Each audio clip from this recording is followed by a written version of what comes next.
welcome to another episode of Prescription for Life. My name is Linda Golick. I'm the Health and Wellbeing Consultant at Bellin Health. And today we are joined by Liza Margelofsky, who is one of our team facilitators over in our fitness area. So welcome, Liza. Thank you for having me. Absolutely. So Liza, just for everybody to get to know you a little bit better, why don't you tell us a little bit about yourself and your role at Bellin? So I think I'll start out with I am the mother of 4 children. 22 to 13, wow. 3 boys and a girl. So that's a lot. You're a busy lady. Yes. And we are a sports loving, travel loving family. So a lot going on in our day to day. At Bellin, I am the team facilitator for fitness. So I run the fitness center at the Bellevue facility. And then I'm also a personal trainer. And I also teach group fitness classes, one of which probably my favorite is teaching Zumba class. We call it Move and Groove. So nice. Kind of fits the theme It really today. fits the theme. Wow. I didn't even realize the connection. That's so ironic. So our topic for this month for Lifesaver Wellbeing is moving and grooving. And we're talking about movement, obviously, and kind of some of the risks for people that aren't moving enough and just the importance of moving. So I guess tell us your thoughts on that. Yeah. I was thinking about why moving was important, and I actually had to write it down because the list is so long. Mm-hmm. It's not just the physical strength, cardiovascular, flexibility, stability, which is the world we live in at Bellin Fitness. Mm-hmm. But there's so much more. Sleeping better, your mood's better, reduce stress, weight control, joint function. Like the list is just really, really long on how having movement in your life is so valuable. Yeah, I totally agree. You know, we talk a lot about all the dimensions of well-being, and one affects the other and one impacts the other, both positively and negatively. So when we aren't getting movement, a lot of things can be effective, but when we are, a lot of things can be effective. Absolutely. So what are your thoughts as far as, I often hear from just a lot of people, I don't have time to exercise. I can't fit it in. I have too much going on. What do you tell people, or how do you work with those folks to kind of get them on the right track? Yeah, I think it is important to acknowledge the complexity of getting movement into your day. It's not just like, I'll just go do this, right? Like, I think people have to think through kind of like, when am I going to do it? Before my job, during my lunch, after my job? Do I have a place to do that? That I'm safe. Can I be outside in the middle of winter when I'm doing it? Do I have the correct gear to do the things that I want to do? And that can be expensive, shoes can be expensive, sports bras can be expensive, all of that kind of stuff. So, and having a facility to do things that can also sometimes be a cost prohibitive thing. So it's not just a super simple, like, go and do it. If you are that person, that's awesome. Yeah. If you can just hop out and do whatever, but it doesn't always work that easily for people. And so I think acknowledging that it can be complex and it can be challenging for people. And so helping them kind of just find the small steps that they can take kind of on a, one step at a time is the way to kind of help people get over that. So help them kind of remove the barriers. When I work with people, a lot of times I will say, because I get to see all the new people at our facility, and I'll say things like, what's your plan? Because if you have a plan, you're much more likely to follow through on that plan. Somebody who's like, well, I don't really know, or I don't have a ride. There's things that can get in the way, and so we try to help them mitigate those things that are getting in the way. Starting with like, let's develop a plan. 2 days a week. Does that sound like it would work for you? What 2 days would work? What time's gonna work? Do you have the things you need to do that? So kind of baby step people into something that's going to be easy for them. I always think too, it's some of those little things. It's things like getting your workout clothes out the night before. So when you're sleepy in the morning, you don't have to decide, where are those shorts that I'm looking for? Yeah, or, remembering to bring your shoes along if you're planning to take a walk at lunch. I mean, some of those just little logistical things that really can trip you up if you don't do them. Yeah, absolutely. I'd agree. Nice. So one of the things we're also paying attention to this year in Lifesaver is the idea of these social determinants of health and how sometimes our health and well-being is impacted in that way. And so we know at Bellin, because we do a lot with social determinants of health, when you come in as a patient, we really help evaluate that, and then we connect you to resources based upon your potential needs. And we know that particularly in the Bellin region, lack of movement, risk of lack of movement is something that we are concerned about in our populations. So one of the things that we thought would be helpful this month is to offer people ideas on how you can do physical movement that maybe doesn't cost you a whole lot, because we understand that that can be a barrier for some people. So I thought that Liza would be a great expert on that as well. So what are your ideas, Liza, ways that people can move for free or get that exercise in where maybe they don't want to pay the big money to go to an expensive gym or things like that?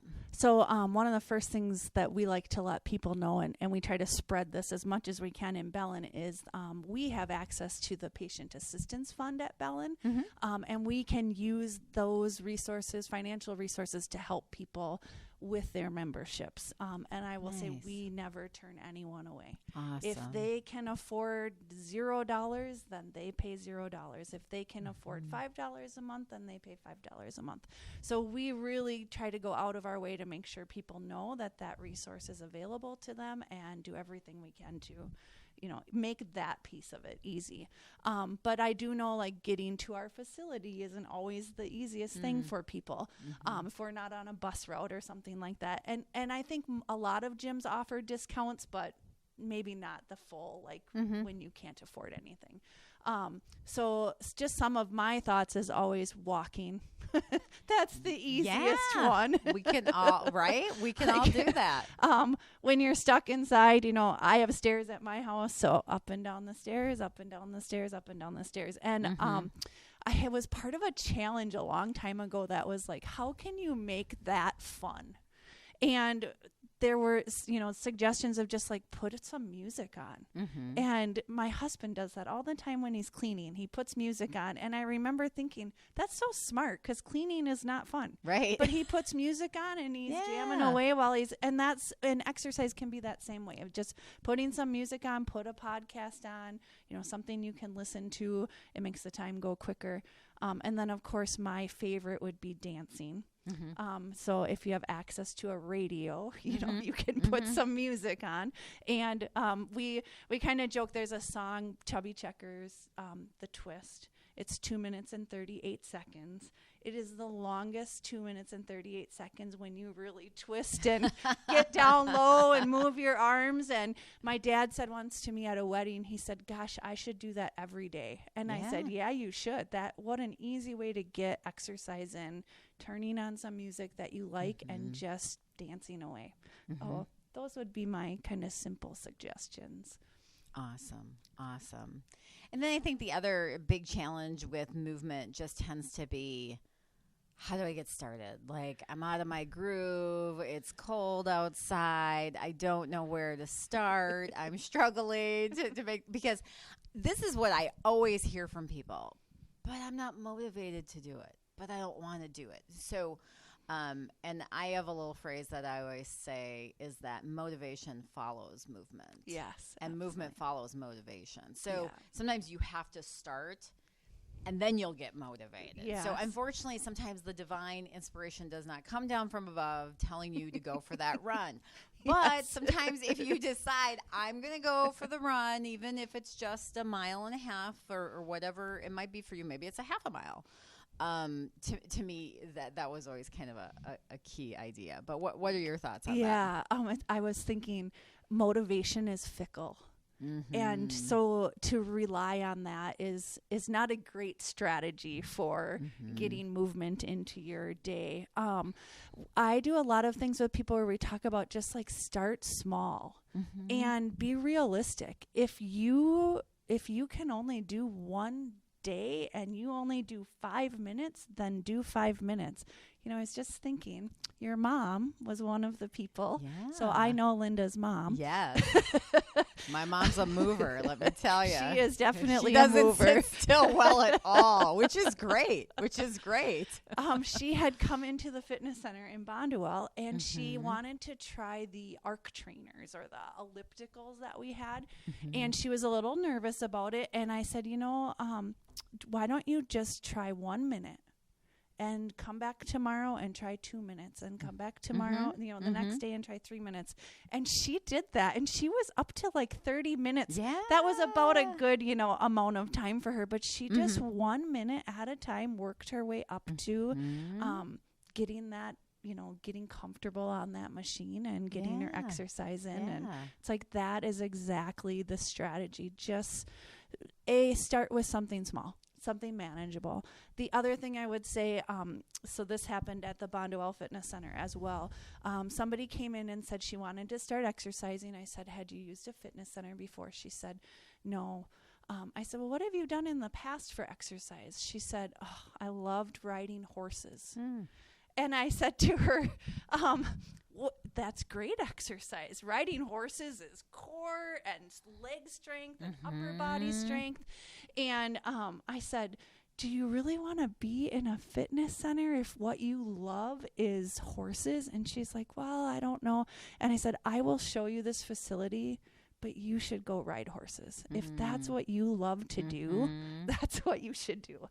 And don't spend your time doing an hour on a treadmill or an hour on an arc trainer if, it's going to be miserable for you. So, and I kind of said, I hope I never see you here again. And she was like, okay. And it's, no, go do what you love. And for me, I love golfing. I love teaching move and groove classes. or Zumba classes. I love going to those kinds of classes. So doing the things you love makes it a lot easier. Yeah.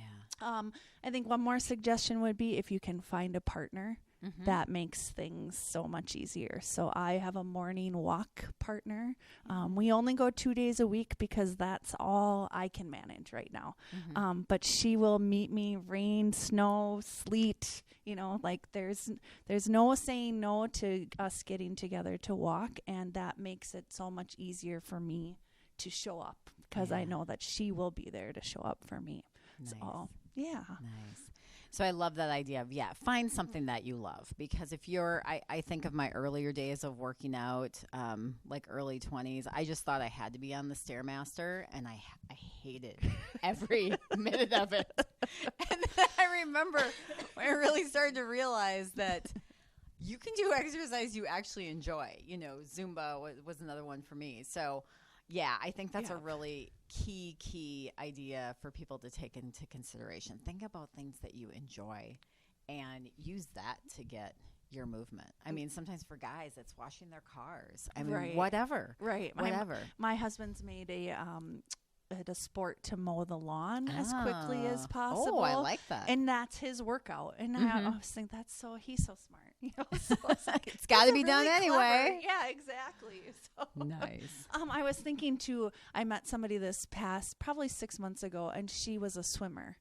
And, we don't have a pool, unfortunately, at the Bellevue Fitness Center. And I said, I don't want to turn you away, but if you love swimming, go swim. Go find a pool. And, and I haven't seen her either. So I'm hoping she's swimming somewhere every day. So Liza has this gift for lining you up with what you're really going to enjoy. So you're actually going to get the exercise in because it's something that you like. Yeah, I think that is one of the things for me. Yes, we would love to have your membership at our facility, but personally, I would love it more if you're just doing something that you really find joy in doing, and it makes it easy for you to do. Yeah. Agreed. All right. Well, thank you, Liza, for being with us today. We just really appreciate you being here. If you'd like more information on this topic and others, feel free to visit us at bellin.org/lifesaver. And we thank you for being with us today. Please like, subscribe, and share this podcast. Have a great day, everyone.